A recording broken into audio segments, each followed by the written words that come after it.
संजय बोला, हे राजन, अर्जुन के कहने पर श्री कृष्ण ने दोनों सेनाओं के बीच पितामह भीष्म और द्रोणाचार्य के सामने रथ को खड़ा कर दिया।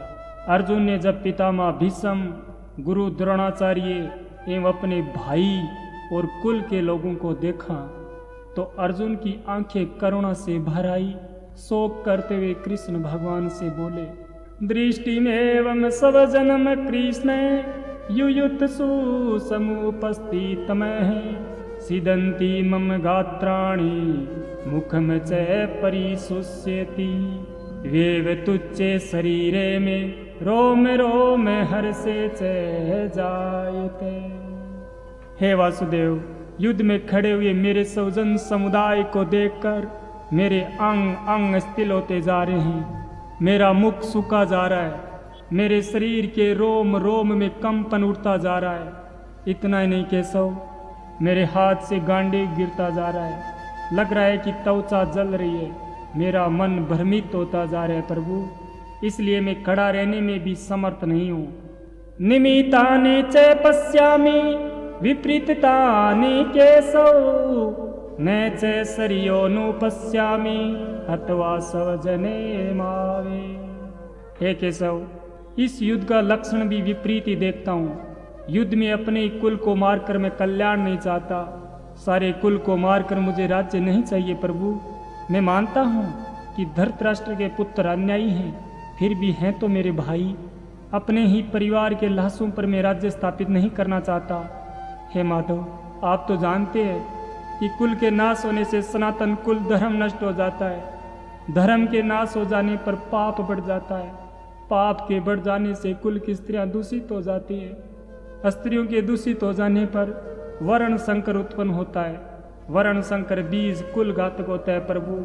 कुल के नष्ट हो जाने से मनुष्य को नरकों में वास करना पड़ता है।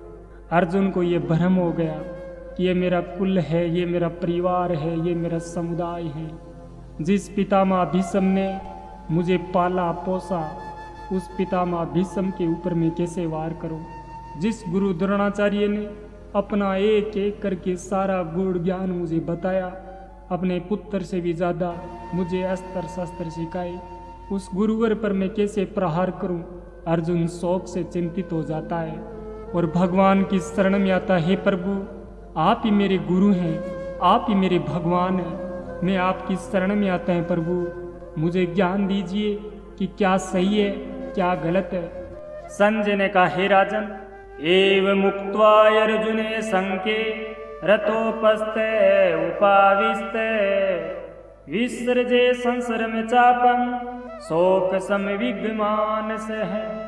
हे राजन, अर्जुन शोक से व्याकुल होकर कृष्ण से बोला, हे माधव, मैं युद्ध नहीं करूँगा, मैं युद्ध नहीं करूँगा। अर्जुन शोक से चिंतित गांडीव को नीचे रख देता है और रथ के पिछले हिस्से में जाकर बैठ गया। अर्जुन की इस मनोदशा को देखकर कृष्ण भगवान ने ज्ञान देते हुए कहा, कुतस्त्वा कसमलमीदम विषमे समुपस्थितमः अनार्य जुष्टम सर्वगम एकीरति करमय अर्जुन। हे अर्जुन, जो भाषा तू इस युद्ध भूमि में बोल रहे है ना, वो कोई वीर की भाषा नहीं हो सकती। ऐसा तो कोई कायर ही बोल सकता है। जब विनाश के बादल चारों ओर उमड़ आए, धर्म विजय की ओर आस लिए हुए तुम्हारे ओर देख रहा है, इस संकट की घड़ी में तुमने ये कायरता की इन हीन भावों को अपने हृदय में कैसे आने दिया? क्योंकि यह न तो कोई श्रेष्ठ पुरुष का आचरण है और न ये स्वर्ग देने वाला है और न ये कीर्तिमान करने वाला है। कले भयम्मा समय गमय पार्थ। हे अर्जुन, इस नपुंसकता को मत प्राप्त हो, ये तुम्हारे लिए उचित नहीं है। हे परंतप, हृदय की इस तुच्छ दुर्बलता का त्याग कर और युद्ध के लिए खड़ा हो जा, क्योंकि युद्ध करना क्षत्रियों का धर्म है। हे मधुसूदन, मैं भी जानता हूँ कि युद्ध करना मेरा धर्म है, परंतु इन रिश्तों की पवित्रता पर कैसे प्रहार करूं? शरीर को भूल जाऊं पर अपने दादा के रिश्ते पर तीर कैसे चलाऊं? अपने भाई के नाते पर तलवार कैसे उठाऊं? गुरु न हत्वा हि मानुभावा शैर्यो भोक्तुम भैक्ष्यमिति ये लोके हत्वार्थ कामानस्तु गुरु निहेव भुंजे भोगान रुधिर प्रदीगदान। इन गुरुजनों को मारकर जीने से तो अच्छा है मैं भिक्षा मांगकर अन्न ग्रहण करूं। भिक्षा में मिली हुई रोटी इन महापुरुषों के रक्त से सनी हुई नहीं होगी। अर्जुन की इस बात को वापस सुनकर कृष्ण भगवान मुस्कुराते हुए बोले, अशोच्यन वसोस्त्वम प्रज्ञावादान से भास से गता सुन से नानु सोचंती पंडिता। हे अर्जुन, तूने शोक करने वालों के लिए शोक करता है और पंडितों जैसी बात करता है। तेरी बात सुनकर मुझे हंसी आ रही है, क्योंकि ज्ञानी पुरुष ने उनके लिए शोक करता जो मर गया है और न उनके लिए खुशी जताता जो जिंदा है, क्योंकि वो जानता है कि ये शरीर नश्वर है। जो मर गया वो फिर जन्म लेगा और जो जिंदा है उसे एक ना एक दिन इस शरीर को त्यागना ही पड़ेगा। न जायते म्रियते वा कदाचि नन्नायम भूत्वा भविता वा न भूवः अजो नित्य है शाश्वतोऽयं पुराणो न हन्यते हन्यमान शरीर है। आत्मा ना ही तो किसी काल में जन्म लेती है और ना ही किसी काल में मरती है। हे अर्जुन, आत्मा शाश्वत नित्य और पुरातन है। शरीर के नाश होने पर भी इसका नाश नहीं होता। वासासी जीर्णानि यथा भियाये नवानि घृणान्ति नरो प्राणी तथा शरीराणि विहाय जीर्णानि ययानि शयान्ति नवानि देहि। जैसे मनुष्य पुराने वस्त्रों को उतार कर नया वस्त्र धारण कर लेता है, वैसे ही आत्मा पुराने शरीर को छोड़कर नया शरीर धारण कर लेती है। नैनम छिदन्ति शस्त्राणि नैनम दहति पावकः न चैनम कलेदेन्तापो न शोष्यति मारुतः। आत्मा नित्य पुरातन है, उसे कोई अस्त्र शस्त्र काट नहीं सकता, ना ही अग्नि जला सकती है और ना ही हवा सुखा सकती है। हे पार्थ, आप ऐसे समझो कि जिस रथ पर आप बैठे हो, क्या इस रथ के टूट जाने पर आप मर जाएंगे? कदापि नहीं, क्योंकि रथ अलग है और अर्जुन अलग है। इस बात को चित्त लगाकर सुन लो अर्जुन।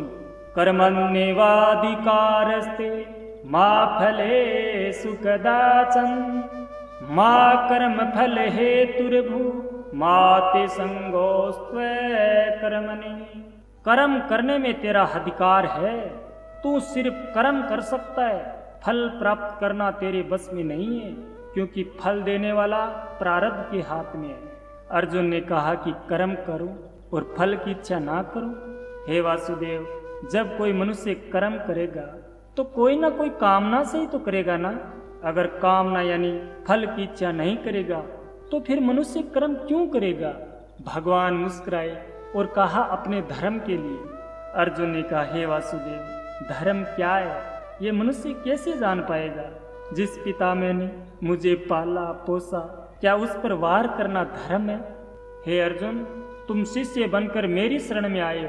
अब तक मैंने आपको आत्मा का ज्ञान योग बताया, अब मैं आपको कर्म योग का ऐसा विधान बताने जा रहा हूँ जिससे तू कर्म करके भी कर्म के बंधन से मुक्त रहेगा।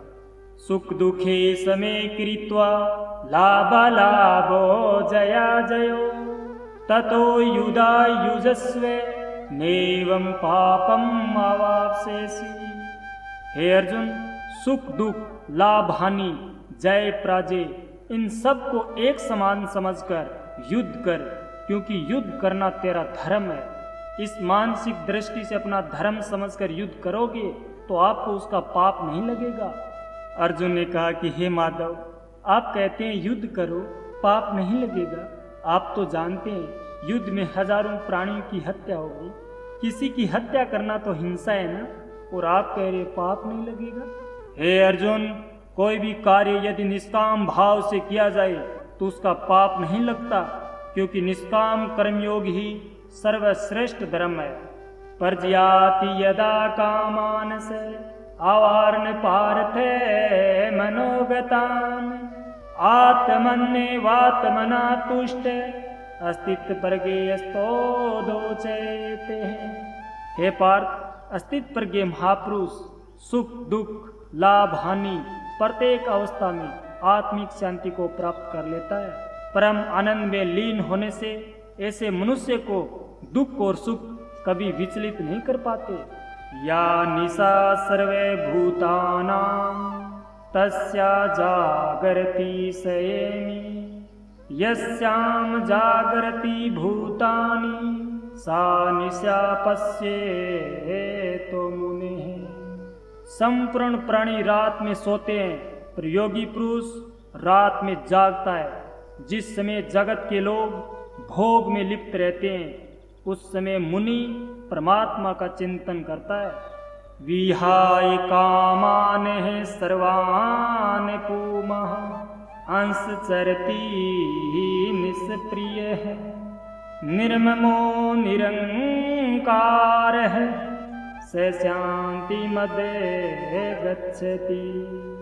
जो मनुष्य संपूर्ण कामनाओं का त्याग करके ममता रहित अहंकार रहित होकर आचरण करता है, वो परम शांति को प्राप्त कर लेता है।